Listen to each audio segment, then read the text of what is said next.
Jehoram king of Judah. In the 5th year of Joram son of Ahab king of Israel, when Jehoshaphat was king of Judah, Jehoram son of Jehoshaphat began his reign as king of Judah. He was 32 years old when he became king, and he reigned in Jerusalem 8 years. He followed the ways of the kings of Israel, as the house of Ahab had done, for he married a daughter of Ahab. He did evil in the eyes of the Lord. Nevertheless, for the sake of his servant David, the Lord was not willing to destroy Judah. He had promised to maintain a lamp for David and his descendants forever. In the time of Jehoram, Edom rebelled against Judah and set up its own king. So Jehoram went to Zair with all his chariots. The Edomites surrounded him and his chariot commanders, but he rose up and broke through by night. His army, however, fled back home. To this day Edom has been in rebellion against Judah. Libnah revolted at the same time. As for the other events of Jehoram's reign, and all he did, are they not written in the book of the annals of the kings of Judah? Jehoram rested with his ancestors and was buried with them in the city of David. And Ahaziah his son succeeded him as king. Ahaziah king of Judah. In the 12th year of Joram son of Ahab king of Israel, Ahaziah son of Jehoram king of Judah began to reign. Ahaziah was 22 years old when he became king, and he reigned in Jerusalem 1 year. His mother's name was Athaliah, a granddaughter of Omri king of Israel. He followed the ways of the house of Ahab and did evil in the eyes of the Lord, as the house of Ahab had done, for he was related by marriage to Ahab's family. Ahaziah went with Joram son of Ahab to war against Hazael king of Aram at Ramoth-Gilead. The Arameans wounded Joram, so King Joram returned to Jezreel to recover from the wounds the Arameans had inflicted on him at Ramoth in his battle with Hazael king of Aram. Then Ahaziah son of Jehoram king of Judah went down to Jezreel to see Joram son of Ahab, because he had been wounded. 2 Kings 9. Jehu anointed king of Israel. The prophet Elisha summoned a man from the company of the prophets and said to him, "Tuck your cloak into your belt, take this flask of olive oil with you and go to Ramoth-Gilead.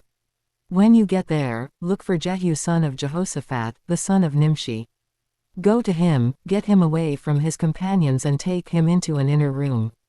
Then take the flask and pour the oil on his head and declare, 'This is what the Lord says, I anoint you king over Israel.' Then open the door and run, don't delay." So the young prophet went to Ramoth-Gilead.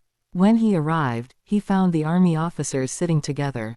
"I have a message for you, commander," he said. "For which of us?" asked Jehu. "For you, commander," he replied. Jehu got up and went into the house. Then the prophet poured the oil on Jehu's head and declared, "This is what the Lord, the God of Israel, says, I anoint you king over the Lord's people Israel. You are to destroy the house of Ahab your master, and I will avenge the blood of my servants the prophets and the blood of all the Lord's servants shed by Jezebel. The whole house of Ahab will perish. I will cut off from Ahab every last male in Israel, slave or free. I will make the house of Ahab like the house of Jeroboam son of Nebat and like the house of Baasha son of Ahijah. As for Jezebel, dogs will devour her on the plot of ground at Jezreel, and no one will bury her." Then he opened the door and ran. When Jehu went out to his fellow officers, one of them asked him, "Is everything all right? Why did this maniac come to you? You know the man and the sort of things he says," Jehu replied. "That's not true," they said. "Tell us." Jehu said, "Here is what he told me, this is what the Lord says, I anoint you king over Israel." They quickly took their cloaks and spread them under him on the bare steps. Then they blew the trumpet and shouted, "Jehu is king." Jehu kills Joram and Ahaziah. So Jehu son of Jehoshaphat, the son of Nimshi, conspired against Joram. Now Joram and all Israel had been defending Ramoth-Gilead against Hazael king of Aram, but King Joram had returned to Jezreel to recover from the wounds the Arameans had inflicted on him in the battle with Hazael king of Aram. Jehu said, "If you desire to make me king, don't let anyone slip out of the city to go and tell the news in Jezreel." Then he got into his chariot and rode to Jezreel, because Joram was resting there and Ahaziah king of Judah had gone down to see him. When the lookout standing on the tower in Jezreel saw Jehu's troops approaching, he called out, "I see some troops coming." "Get a horseman," Joram ordered. "Send him to meet them and ask, 'Do you come in peace?'" The horseman rode off to meet Jehu and said, "This is what the king says, do you come in peace?" What do you have to do with peace? Jehu replied, Fall in behind me. The lookout reported, The messenger has reached them, but he isn't coming back. So the king sent out a second horseman. When he came to them he said, This is what the king says, do you come in peace? Jehu replied, What do you have to do with peace? Fall in behind me. The lookout reported, He has reached them, but he isn't coming back either. The driving is like that of Jehu son of Nimshi, he drives like a maniac. Hitch up my chariot, Joram ordered.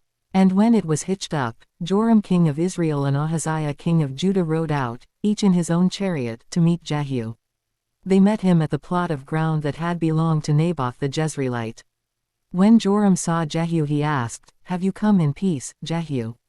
How can there be peace? Jehu replied, As long as all the idolatry and witchcraft of your mother Jezebel abound. Joram turned about and fled, calling out to Ahaziah, Treachery, Ahaziah. Then Jehu drew his bow and shot Joram between the shoulders. The arrow pierced his heart and he slumped down in his chariot. Jehu said to Bidkar, his chariot officer, Pick him up and throw him on the field that belonged to Naboth the Jezreelite. Remember how you and I were riding together in chariots behind Ahab his father when the Lord spoke this prophecy against him. Yesterday I saw the blood of Naboth and the blood of his sons, declares the Lord, and I will surely make you pay for it on this plot of ground, declares the Lord. Now then, pick him up and throw him on that plot, in accordance with the word of the Lord. When Ahaziah king of Judah saw what had happened, he fled up the road to Beth-Hagan. Jehu chased him, shouting, Kill him too. They wounded him in his chariot on the way up to Gur near Ibleam, but he escaped to Megiddo and died there. His servants took him by chariot to Jerusalem and buried him with his ancestors in his tomb in the city of David. In the 11th year of Joram son of Ahab, Ahaziah had become king of Judah. Jezebel killed. Then Jehu went to Jezreel. When Jezebel heard about it, she put on eye makeup, arranged her hair and looked out of a window. As Jehu entered the gate, she asked, Have you come in peace, you Zimri, you murderer of your master? He looked up at the window and called out, Who is on my side? Who? 2 or 3 eunuchs looked down at him. Throw her down, Jehu said. So they threw her down, and some of her blood spattered the wall and the horses as they trampled her underfoot. Jehu went in and ate and drank.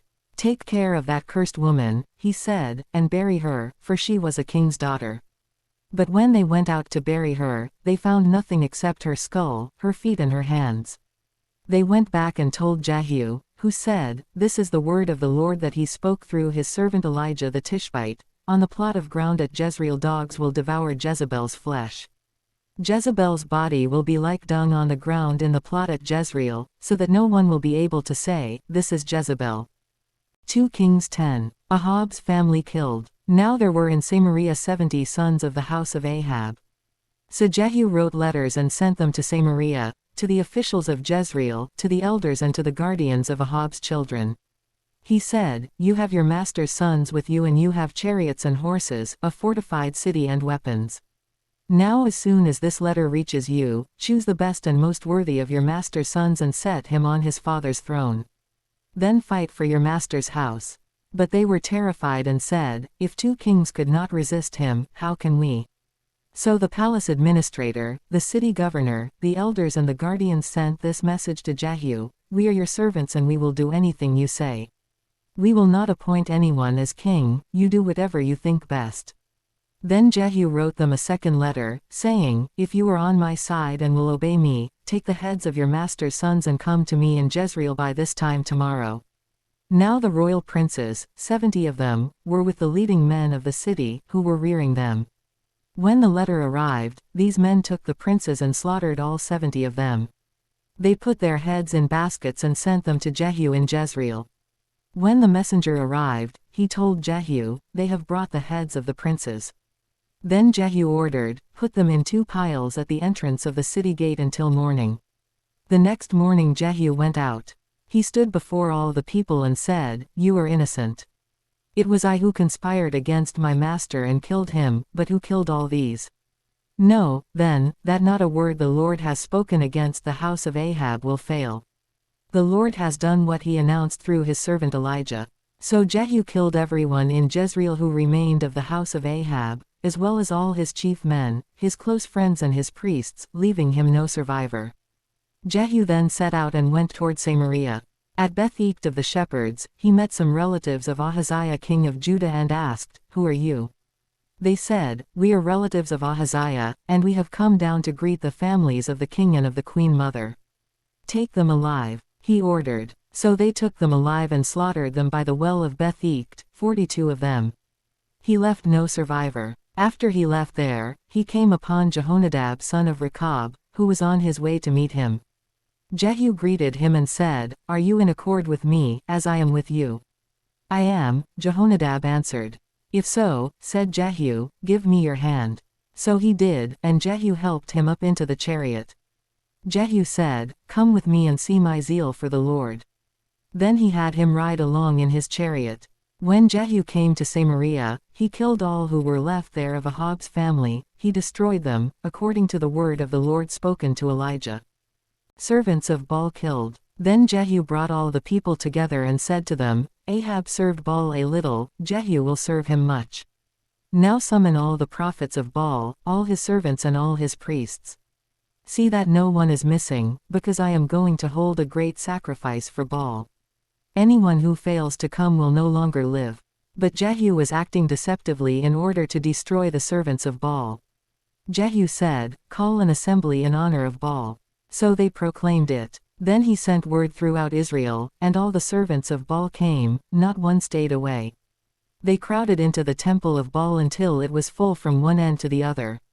And Jehu said to the keeper of the wardrobe, "Bring robes for all the servants of Baal." So he brought out robes for them. Then Jehu and Jehonadab son of Rechab went into the temple of Baal. Jehu said to the servants of Baal, "Look around and see that no one who serves the Lord is here with you, only servants of Baal." So they went in to make sacrifices and burnt offerings. Now Jehu had posted 80 men outside with this warning, "If one of you lets any of the men I am placing in your hands escape, it will be your life for his life." As soon as Jehu had finished making the burnt offering, he ordered the guards and officers, "Go in and kill them, let no one escape." So they cut them down with the sword. The guards and officers threw the bodies out and then entered the inner shrine of the temple of Baal. They brought the sacred stone out of the temple of Baal and burned it. They demolished the sacred stone of Baal and tore down the temple of Baal, and people have used it for a latrine to this day. So Jehu destroyed Baal worship in Israel. However, he did not turn away from the sins of Jeroboam son of Nebat, which he had caused Israel to commit, the worship of the golden calves at Bethel and Dan. The Lord said to Jehu, "Because you have done well in accomplishing what is right in my eyes and have done to the house of Ahab all I had in mind to do, your descendants will sit on the throne of Israel to the 4th generation." Yet Jehu was not careful to keep the law of the Lord, the God of Israel, with all his heart. He did not turn away from the sins of Jeroboam, which he had caused Israel to commit. In those days the Lord began to reduce the size of Israel. Hazael overpowered the Israelites throughout their territory east of the Jordan in all the land of Gilead, the region of Gad, Reuben and Manasseh, from Aroer by the Arnon Gorge through Gilead to Bashan. As for the other events of Jehu's reign, all he did, and all his achievements, are they not written in the book of the annals of the kings of Israel? Jehu rested with his ancestors and was buried in Samaria.